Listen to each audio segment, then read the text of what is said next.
What's up, I like scary, man? I hope you guys are enjoying your day, man. I'm enjoying my day. It's a good day to be a horror fan. You guys, today we'll be talking about something with Halloween ends, man. Something I think that will possibly happen with Halloween ends. And it explains something. No, it's not like, it being explained in a Rob Zombie way. But it is going to get explained, and the question is going to get answered. So today, we will be talking about, you guys, will Halloween Ends explain the attachment to the Myers house with Myers, and along with him just standing in that window? What's going on with that?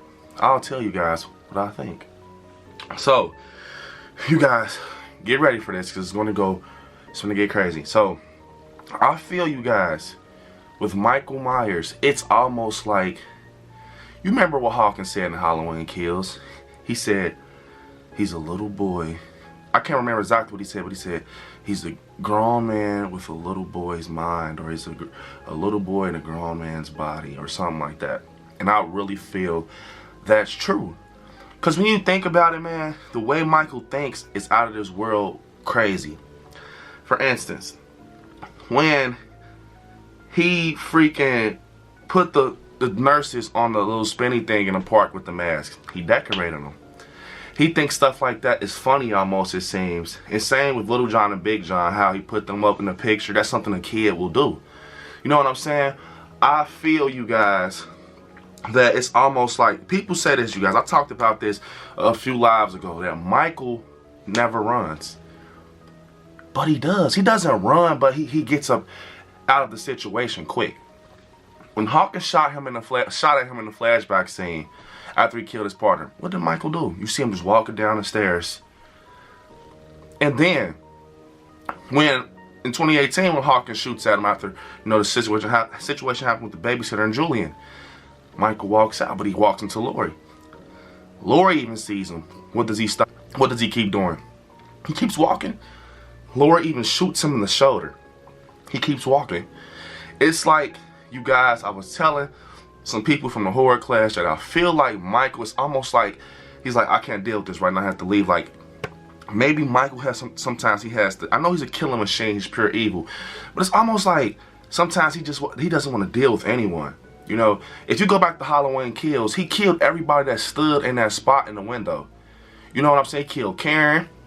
He freaking killed Hawkins' officer. He killed Judith. She was over there in that area. Man, I don't know what's going on. You know, even when Little John, Little John goes upstairs, and he says, "Michael, you've come home." And Michael turns around out the window. It's like, bro, people are saying, what is he looking at out there, the radio tower? No, I don't think he's looking out the radio tower. The reason why is because when Halloween Kills ends, right, and he stabs Karen, and he's looking, it shows you what he sees. He steps up to the window, you see a bloody Myers face. I think Michael looks at himself and it reminds him of that night of '78, his first kill, and it gives him a refresher.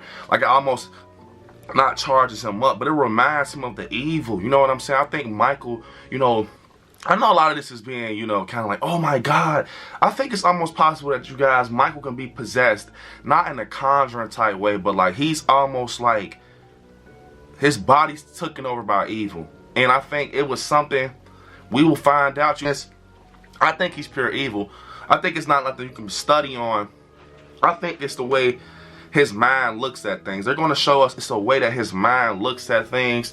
Almost like, I've heard people say that Michael could possibly have a disease where he think everything is like fake, like he's in a dream, so he just, he does things, like he does crazy things, I don't know how I feel about that, but that can possibly, be the case. But I feel that Michael, man, it's something with that house, because after he killed Karen, this is what showed me.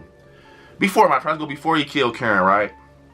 It shows you, people, don't let this go over your head. When Karen looks up at that window, she sees a kid Myers looking out that window. It's almost like it's showing her the history of that window. Like, Michael's been looking. So it's showing you that night, because he had the clown costume on. That night after he killed Karen, he didn't just go immediately outside.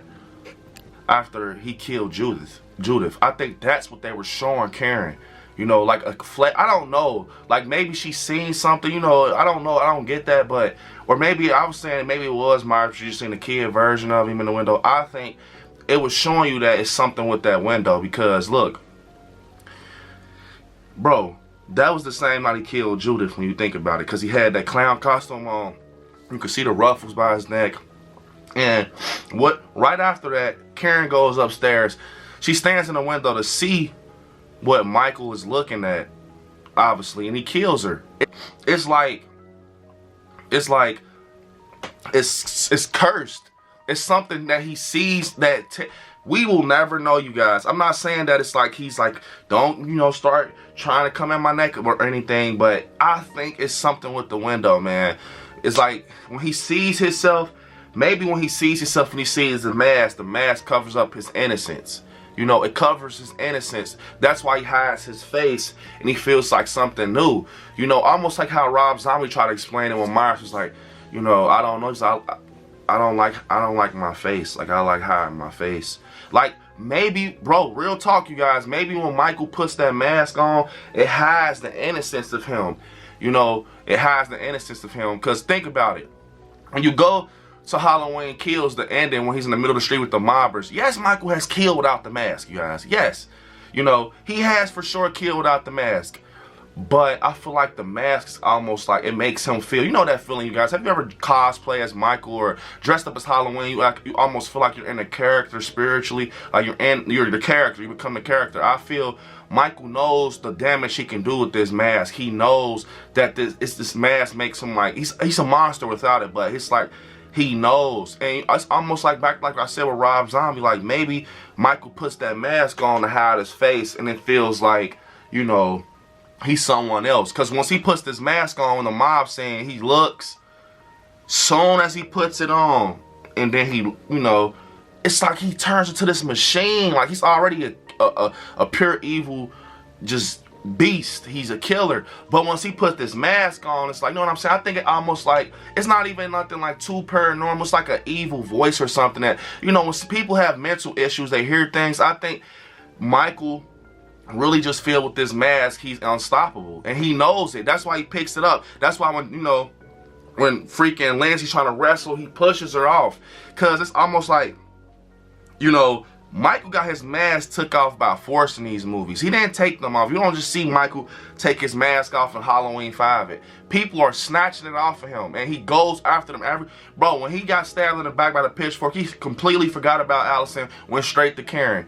Because it's almost like Michael is afraid of, like, he don't want the people to see his innocence. I think it's almost like it will take something away from him, kind of. Like, they saying it in the mob scene, but I'm talking about, like, look him in his eyes and talk. That's why he puts the mask on, man. It's like, it's his comfort, you know? Like how Freddy has that glove. It's like, it's Michael's comfort, bro. He puts that shit on, he goes to work. It's the blackest eyes.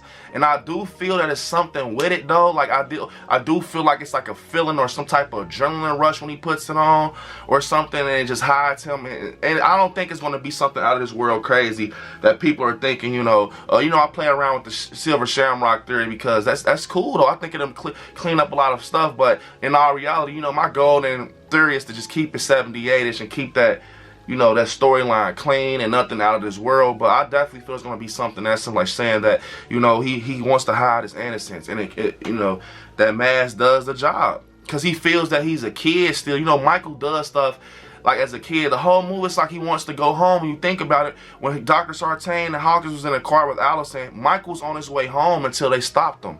You know, Michael's always on his way home. And when he goes home, it's not like he goes to a different room, like to the kitchen downstairs. Where does he go? He goes upstairs to that window to look at himself. Like, he's fascinated with the look of the mask. And he's trying to look and see if he can find himself inside that mask, but he can't. Because when he went up to that freaking mirror, when he went up to the window, the blackest eyes. It's like, I think it's going to be something with his mind. Like, he really believes like he's a monster, bro. Like, you know what I'm saying?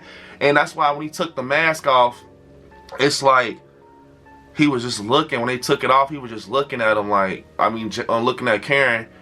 Then he realized, like, man, fuck this. I got to get my mask. And he's telling her it's on the ground, and he's willing to pick it up and kill once he gets it. You know, That's the power of that mask, man. I feel like Michael's just purely and simply evil alone as a human without the mask, but that mask adds a little bit of, you know, a little bit of freaking ampness to him. You know, it amps him up a little bit, if that makes sense. But that's what I think, you guys. And I just feel like it's going to be something with that window. The whole time, the reason he looks at that window, because that's where he's first seeing the blackest eyes. And you know what I'm saying? And when you think about it, when did he first see the blackest eyes?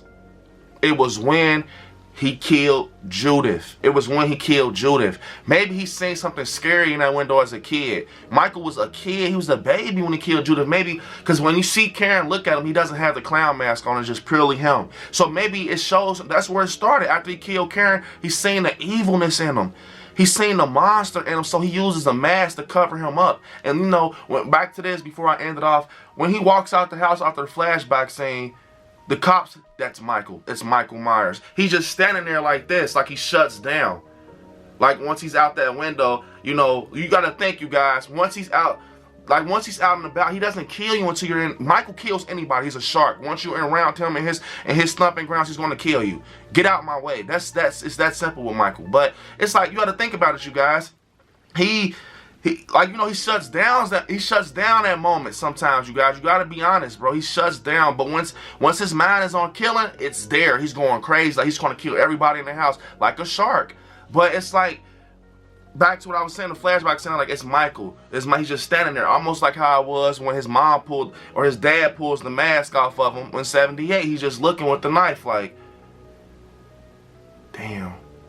That's what I'm telling you guys. I think they're going to explain that at ends, man. Like, it's going to be something that's that deep that shows you where this purely and simply evil, this thing came from, and the blackest eyes, the devil's eyes. Where did it start? I think that's what they were trying to tell us at the end of Kills, right before he killed Karen, man. But yeah, you guys, that's what I think, man. It's just a opinion and a little theory, I think, when you just sit there and think about everything with Michael. It's almost like you kind of feel for Michael, man, sometimes in some ways, because it's like, man, if you guys don't fuck with him, I know he's a killer and he's brutal and he's just evil, he kills people, but when you think about it, you guys, a lot of you guys think this, you know, you guys fuck with him, man, and he just kills. At least from this trilogy, what you're saying that they're trying to tell you, like, he's just trying to go home. Obviously, because he's been in that freaking window so many times and kills, it was like crazy, like, to the point they were making jokes about, like, anybody steps in his window, they got their ass killed, like, you know what I'm saying? So yeah, you guys, comment down below what you guys think about that. But this is the end of the video. I Like Scary. Don't forget to hit me on my social medias at I Like Scary on Instagram, I Like Scary 77 on TikTok, and Brandon Allen on Facebook, and I Like Scary on Twitter. And don't forget, you guys, to always become a member of the channel to get exclusive content and bonus features from everything I Like Scary. And also, right there next to where it says subscribe, you click join to become a member and get a nice little live chat badge next to your name in the chat, and also with exclusive content and freaking benefits and, you know, everything with the channel. And you guys definitely want that, because I have a lot of crazy stuff coming this Halloween season. Peace out, you guys. Watch some horror movies. Stay scary out there. I love you all, man.